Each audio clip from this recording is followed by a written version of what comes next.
We're honored to have Dr. Scott McLeod join us in the EdTech Lounge. Dr. McLeod is a leader, speaker, and professor of educational leadership at the University of Colorado, Denver, and a co-creator of the virally popular Did You Know Shift Happens video series. He is also the author of What School Leaders Need to Know About Digital Technologies and Social Media, and his blog, Dangerously Irrelevant, helps educators grasp the new realities of our connected world. So welcome, Scott. Hey, Ed. Nice to see you. You have a law background? When I was doing my master's program to become certified to be a principal, my favorite class was school law. So when I came back for my final degree, I looked around the country for programs where you could do a joint JD and PhD in school leadership, and ended up at the University of Iowa. And just knocked them both out. In what ways do we need to improve education? Schools are primarily still set up to turn out kids who have done mostly low-level knowledge work in an economic era where most of the graduates of developed countries need to be able to do high-level. When your average student in a typical school spends 80 to 85% of their class time doing rote recall and regurgitation, we're not really preparing them. So that would be one instance of a relevancy gap between what schools do and what we really need them to do instead. What do you mean by equity gap? There's actually a secondary technology divide, which is around usage. So even when students get to have technology in hand, what we're finding is that poor kids of color spend a lot of their time when they get to use the technology primarily in drill and kill activities, whereas other more affluent, perhaps white students get to use the technology to create, to make, to do, to collaborate. Are you suggesting that there are ways to improve use kind of at home? Schools are also diving into the access side of things. How can we turn our school district into a internet service provider with towers on top of our buildings that our families can connect to? How can we create Wi-Fi buses or that we park in the neighborhoods in the evening that can be used as access points, right? Or how can we create internet kiosks throughout the city? People tend to think about new realities in traditional but sometimes dangerously irrelevant ways.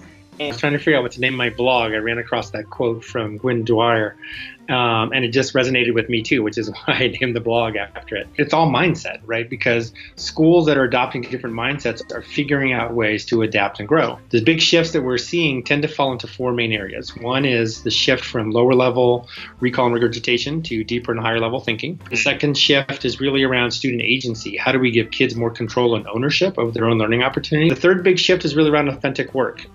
The big question that kids always ask us is, why do I care about this? Why do I need to know about this? What's the relevance or meaning of this? And then the fourth shift is really the shift from analog to digital. How do we get that relevancy? Start connecting you to those things that you care about and you're passionate about, and figure out how do we help you express your voice, like the opportunity that you had when you were younger, to utilize different media, right? To get connected to relevant communities, to figure out how you can contribute to those communities, get connected to people and learn from and with them, and so on, right? How do you get that level of personalization at scale? Another way to do that is to give you some dedicated inquiry time. So maybe we do a FedEx day kind of format where you've got 24 hours to create something new and ship it. Maybe we set aside sort of this genius hour 20% time where you have time each week that's just yours to learn about something that you want to learn about or grow a skill that you want to grow. Are there good principles from the world of business that can be applied to education? I think the biggest business principle for me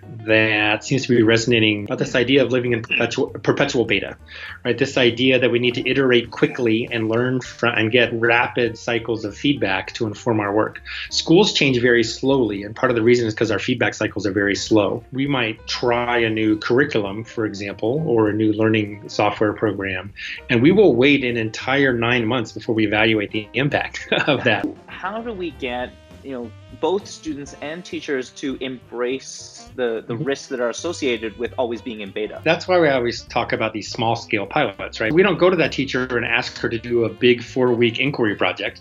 We go to that teacher and say, could you insert this little element of student choice and voice into this learning activity for the next 2 days, right? And then we'll come back and be like, well, how'd that go for you? Can you talk a little bit about the student side of the risk equation? You'd actually be surprised how hard it is to get students to take risks.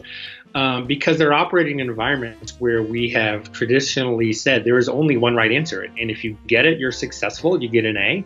And if you don't, you're a failure. What we see is very quickly, first, second grade, they have already started socializing themselves into asking fewer questions, only trying to guess what the teacher wants from them or the textbook wants from them so that they get the right answer. We already start killing that inquisitiveness and that risk-taking. What are the things that we can do to inspire that creativity among students? The number one factor that drives student motivation and engagement is autonomy. It's essentially student agency, right? It's some control and ownership and voice and choice into what you get to do. What are ways that people have found useful or productive to use social media in a classroom setting? Wouldn't it be really great if we created a YouTube channel for the class and we shared throughout the entire year our learning in art class? And not just the final products where we take a static picture of whatever we created, but we also record along the way the process of how we build things, our thinking and our learning about new techniques, and we share that. All of a sudden, we've upped